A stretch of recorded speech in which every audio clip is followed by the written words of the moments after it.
ዓለምና ካብ ዝረኣየቶም ብጅግንነቶም ኣብ ቅድሚት ካብ ዝርከቡ ሓደ እዩ ንሱ ب15 ጥሪ 1929 ኣብ ሕቡራት መንግስታት ኣሜሪካ ዝተወልደ ኣክቲቪስትን ተጠባቃዊ ሰብኣዊ መሰላትን እዩ ነይሩ ንሱ ሓደ ካብቶም ምስ ማሕበራዊ ጭኮናን ዓሌታውነትን ኣብ ዝግበር ቃልሲ ኣዝዮም ኣገደስቲ ተወከልቲ ሓደ ተባሂሉ ዝፍለጥ ካብ መፍረቕ 1950ታት ክሳብ መፍረቕ 1960ታት ኣፈኛ ምንቅስቓስ ሲቪል መሰላት ሕቡራት መንግስታት ኣሜሪካ ኮይኑ ዝዓየ ኣብዚ ምንቅስቓስ እዚ ነቶም ደቡባዊ ግዝኣት ሕቡራት መንግስታት ኣሜሪካ ዘሎ ፖለቲካዊ ምፍልላይ ንምቋም ሲቪላዊ ዘይምምእዛን ከም ዘስፋሕፍሕ ኣብቲ ተመሳሳሊ ስጉምትታት ከም ተሳተፈ ይግለጽ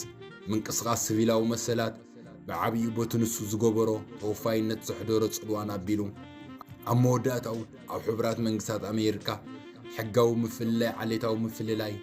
ከም ዝስረስ ንጸለምቲ ደቡብ ሕቡራት መንግስታት ኣሜሪካ እኹል ድምፂ ከም ዝተኣታቶን ዝገበረ ጅግና ተቓላሳይ ነይሩ ንሱ ንማሕበራዊ ፍትሒ ብዝገበሮ ቆራጽነት ትብዓት ዘሰንዮ ቃልስን ብ1964 ናይ ሰላም ሽልማት ኖቤል ክሽለም ክኢሉ ብ4 ሚያዝያ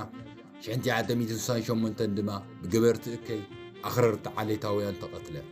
እምበኣር ገለ ካብ መነቓቓሕቲ ጥቕስታት ማርቲን ሉተር ኪንግ MLK ጆባ ንብለኩም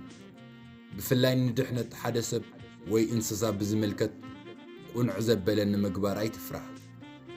ንብምሉእት መዳይቦ እኳ እንተዘይረኣኻዮ እምነት ቀዳመይቲ ስጉምቲ እያ ትወስድ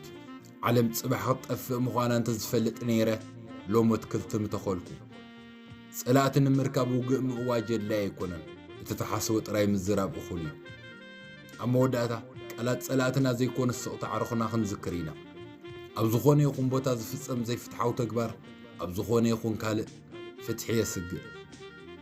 ጸልማት ንጸልማት ከውግዶ ይኽእልን እዩ ብርሃን ጥራይ እዩ ነዚ ክገብሮ ዝኽእል ጽልእ እውን ንጽልእ ከጥፎ ይኽእልን እዩ ፍቕሪ ጥራይ እዩ ከጥፎ ዝኽእል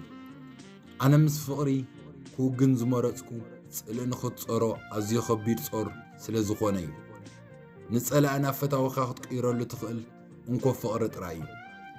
ኣብዚ ዓለም እዚኣ ካብ ናይ ሓቂ ድንቁርናን ሕልናን ካብ ዘለዎ ዕሽነት ዝዓቢ ሓደገኛ ነገር የልቦን ማርቲን ሉተር ኪንግ MLK